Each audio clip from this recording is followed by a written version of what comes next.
Greetings, everyone, and welcome. It's time once again for another episode of the Captain's Table, that not-so-regular vlog that I do from time to time to let you know what's been going on in my life. As those of you who follow me on Facebook, as well as those of you who watched any of my videos last week, probably picked up on, I spent last week down in beautiful Honolulu, specifically down there to visit Pearl Harbor, and then just in general to take in the sights the rest of the time. Now, the trip out to Honolulu was actually pretty nice. First time flying on Hawaiian Airlines, and in first class. Wasn't sure what the cabin configuration on the aircraft we were going to get. They have two different variants of seating for the airplane, and we actually got the variant that nobody told us they were going to have, which is the lie flat beds. This worked out wonderfully for my father, so he ended up taking a nap. In hindsight, I should have taken a nap too. And the reason I should have taken a nap? Well, pretty simply, Honolulu is 2 hours behind the Pacific coast, which means that I had to wake up at 3 a.m. Honolulu time in order to get on this flight. Combine that with the fact that first class is a basically open bar, and the end result was, by the time we arrived in Honolulu an hour early, which was fantastic, I was pretty well sloshed, and by the time 4 p.m. rolled around local time, I was pretty much gone. Barely managing to stay awake. I think I ended up going to bed on the Sunday at something like 7 p.m., maybe 8 p.m. Hotel room had a pretty decent view of downtown Honolulu. Well, part of downtown Honolulu, mostly the touristy section, but it had a good view of Diamond Head, and you could see the water, which was actually pretty nice. On Monday, we made our first excursion out to Pearl Harbor.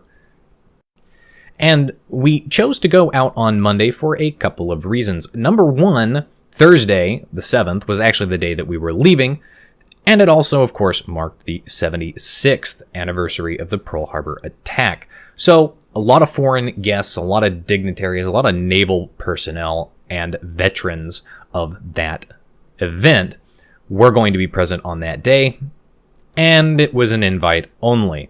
Unfortunately, I'm not a big enough YouTuber to secure such an invite. Maybe in the future. So going out on Monday meant that if for whatever reason there was a problem, say an attraction was closed for a reason, or we simply ran out of time, it meant that we could go back either Tuesday or Wednesday and see the rest. And that actually worked out really well for us, as we were looking at the weather forecast showing Tuesday was going to have high winds. If there's a lot of wind, the harbor gets very choppy, and the Navy will actually stop running the boats out to the memorial, which they did on Tuesday. So we got there on Monday. They're starting to set up. They've got tents going up. They've got speakers going up, chairs getting put out. A lot of activity there, which was kind of nice to see that they were setting up. And it was such an important thing that they make sure everything was set up well in advance so that it could be ready to go. There was no last minute scrambling. I guess they've probably had, 76 years to get that right.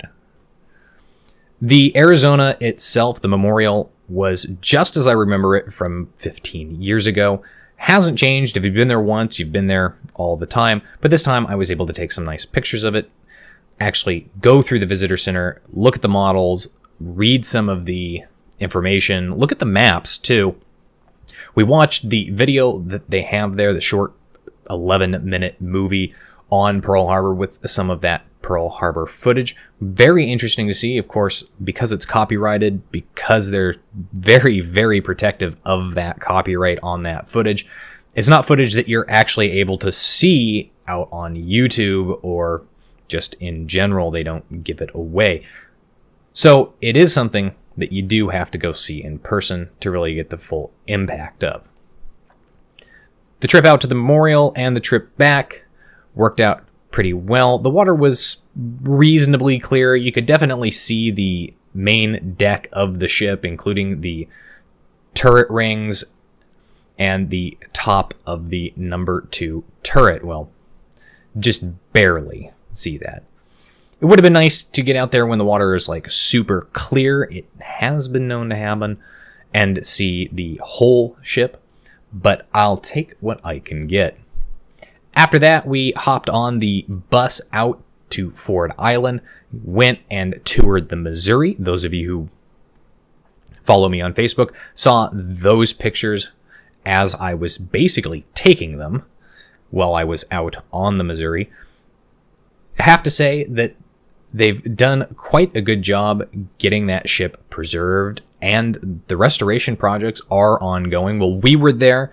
There was a restoration going on with the main mast, which meant that you couldn't go up to the observation deck or the bridge of the ship. Little disappointed that it wasn't able to get up there, but I understand why. Apparently, they had problems with chunks of metal and paint falling onto people who were heading there. Additionally, they're also restoring the main teak deck of that ship. So they're replacing the very old, very worn teak down there. And it kind of looks like they're replacing it with a wood composite. You know, the fake wood composite stuff that everybody's doing their decking with. And while that's not 100% historical, I think that's actually a really good idea with this ship, because that means that they don't have to worry about continually replacing it with new teak, and they were filling in the spaces between the planks with what looked like a waterproof membrane rubber. So that means that that main deck hopefully will not rust out in the future. Now, you're not seeing any of the pictures of the Missouri in this video because those pictures will be part of my museum ship video, which will come out later. Same way with the USS Bowfin. Those pictures of that ship and its story and history will be part of a separate video. After the Missouri, though, did get back on the bus. Didn't have a lot of time left before we were being picked up and taken back to Honolulu as part of our tour group. So didn't have time to go and stop at the Pacific Aviation Museum on Monday. Instead, got back, saw the Bowfin. If you're interested in seeing that ship, just be warned, you absolutely have to be physically capable. You can't see this attraction if you're on crutches, if you're in a wheelchair. I'm sorry. It's just the way the ship is set up. They literally have you crawling through the very small bulkhead. So if you're also a very large person, it's going to be a bit difficult.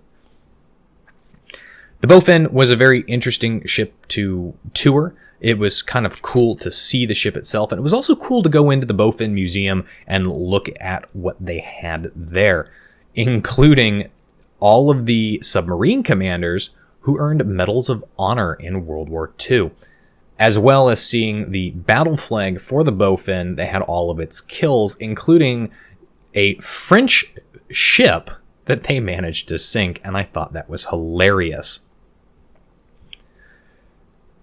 After Pearl Harbor on Monday, went back to Waikiki, had dinner, and pretty much after that, had some drinks and went to bed. Tuesday, went out to the museum, the palace there in downtown Honolulu, the only royal palace in the United States of America, and toured it. It was actually a pretty nice tour, a very, very well restored and kept location. Couple of key issues, though, that I did notice. The ceiling on the second floor had some paint peeling, and a couple of those pieces of paint honestly looked like they were about one slight tap on the wall away from just coming down. The good news, though, they didn't while we were there, and it looked like, nobody was touching walls. But the palace was actually very beautiful. It was a bit smaller than I was expecting it to be, very much reminiscent of the Linderhof Castle in Germany. Of course, unlike the Linderhof, this palace was actually used for royalty of a sovereign nation and was also not on a massive, gigantic chunk of land. I mean, the Linderhof is tiny compared to how much the estate itself has.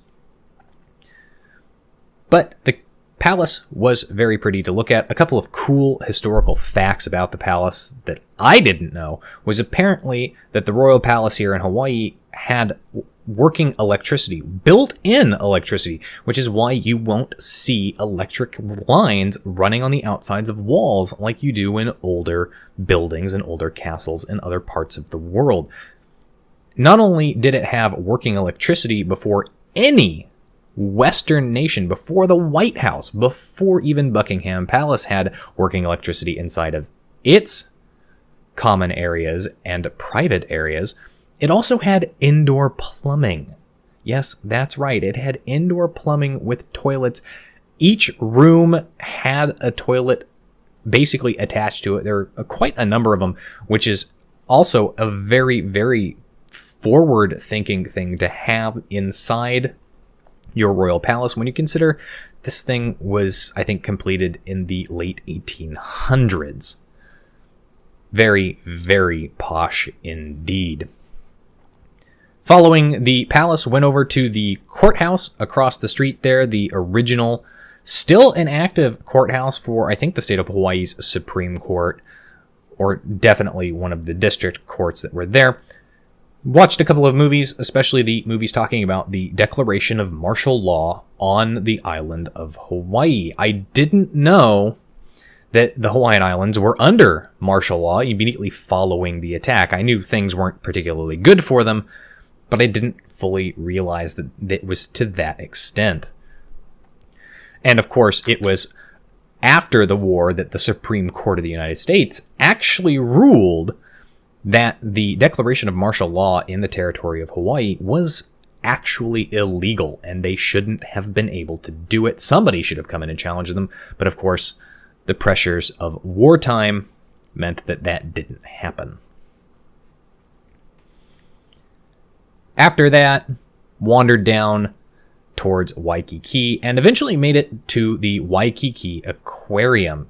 Now, this aquarium has a very high rating, but it's very, very tiny. We got there at about 4 o'clock in the afternoon, and we left at about 5 o'clock. It literally only takes you an hour, maybe an hour and 20 to go through the entirety of this aquarium. It's only 75 yards from end to end, maybe 100 meters. It's absolutely tiny. It doesn't have a lot of attractions or exhibits, but what it does have are a very good selection of living corals and reef fish to populate them. So it's effectively the best way to go scuba diving around coral without A, running into the risk of cutting yourself on the coral, B, having to either learn how to scuba dive or rent equipment or go with a group, or C, if you just don't want to go out that far in the ocean. And they had, of course, the information, the fish that were in the tank, where they were found, as well as the conservation efforts that were being actively done by the aquarium, the University of Hawaii, as well as other charitable organizations to ensure the lifespan and continued existence of various coral reefs around the world. So if you get an opportunity, if you've got an hour and you're visiting Honolulu, I actually do recommend going down there and taking a look at that. Additionally, it's basically 100 yards away from the Honolulu Zoo, which is also an ever-expanding attraction. Didn't get a chance to go hike Diamond Head, which is probably a good thing.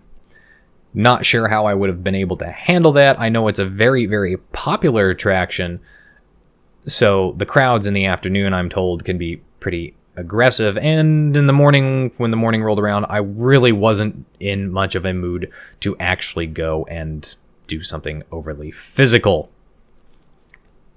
On Wednesday, though, went back out to Pearl Harbor, this time going out directly to see the Pacific Aviation Museum, since we didn't have time to do that on Monday.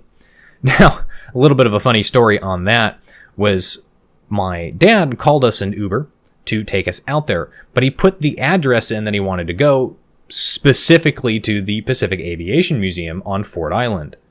Well, Ford Island is a active naval base. You can't go on there unless you have a military ID. My dad has his retired ID, but he's not the person driving the car. It's the Uber driver. So I immediately picked up on this when we got in the car, and the Uber driver said that we wanted to go to the Arizona Visitor Center, which is where the main attractions are, where you buy tickets for the Missouri, for the Arizona, for the Bowfin, and also where you catch the bus that takes you across the bridge. And my dad, of course, corrected the Uber driver, told him where he wanted to go, and then I had to politely inform my father that I don't think he can get across the bridge. We just need to go to the visitor center and get a bus ticket. My father conceded the point that I was probably correct on that. So we went to the visitor center. He wanted to immediately head over to the bus to catch it, and I told him again that you had to have a bus ticket to get over there, which he wanted to argue with me, and I politely reminded him that he had to show his tickets to the Missouri the last time we got on that bus in order to board the bus. So we went over up to the tickets and information for the Pacific Aviation Museum, where they offered a military discount, but if you were the only person with the military ID, only you got it, even if you were paying for everybody. However, they did inform us that if we went to the Pacific Aviation Museum on Ford Island and you presented a military ID, everybody got the discount if you bought the tickets there. Why they do that, I have absolutely no idea, but they at the very least did give us the bus ticket that we needed to go get on the bus and get out there. Went out there, saw that. Great selection of aircraft. A lot of them are kind of in dire need of restoration. But there were a couple of planes that they had available that you really don't see in a lot of aviation museums. They had a P-80 or F-80 Shooting Star, America's first jet fighter aircraft. They also had a very interesting F-86 Sabre that I'd never seen before that looks like it has a radar dome attached to the front of it. So kind of cool to see that. Although I think North America needs to go have a bit of a discussion with Fiat about their particular aircraft, since those two planes look very, very similar. If you play War Thunder, you'll know what I mean. The museum itself, though, also very small. It's something that you can really realistically do in about 2.5 hours. Even taking the bus there, getting your tickets, walking through, taking your bus back, and then getting another Uber. I think we spent a grand total of about 3 hours on that trip. But still a very, very cool thing to see. Like I said, they had a nice assortment and selection of aircraft there. They also had one of their hangars that's pretty empty, but it's clear that's where they do their restorations for the airplanes. And they had a couple of planes that were being restored, including a big old B-17 that they drug out of a swamp on New Guinea. That aircraft, by the way, still had the frosted swamp covered panes of glass on it, and yet oddly looked like it wasn't in that bad of shape.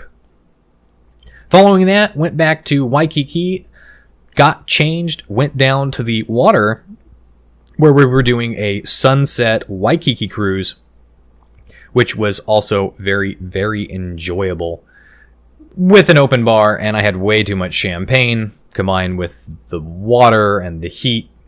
My night pretty much went downhill at the end of it. Thursday morning, woke up, did a little bit of shopping, got some nice Hawaiian shirts, got a couple of Christmas presents for my mom and my granny, went back to the hotel, got changed, made sure everything was packed, and we made our way back to the airport for our trip back. Now, in the trip back, we didn't get in early. Well, I think we got in maybe 20 minutes earlier than we were scheduled to, so not like an hour earlier coming back. Would have been a lot nicer to get in early coming back than going out, just because I had to go to work the next day, and it'd been nice to not roll into bed at like 11 o'clock with all of those drinks. But the meal going back was actually pretty nice. So at the very least, wasn't hungry when I got home. Anyway, that's it for this week's episode of the Captain's Sable. If you liked the video, hit the like button, hit the subscribe button, leave a comment down below. Let me know if you've been to Honolulu and what some of your favorite touristy spots or other attractions are on Oahu, because I certainly do want to make my way back there eventually and maybe go see other things. Go hit the North Shore, hike Diamond Head, maybe see one of the plantations and the Polynesian Cultural Center. All things that I would love to do, and hopefully someday in the future we'll have time and money to do them. As I end the video here and sign off, I am going to leave you with the Army Band that was playing live music at the Pearl Harbor Visitor Center on Monday. So please enjoy the end of the video.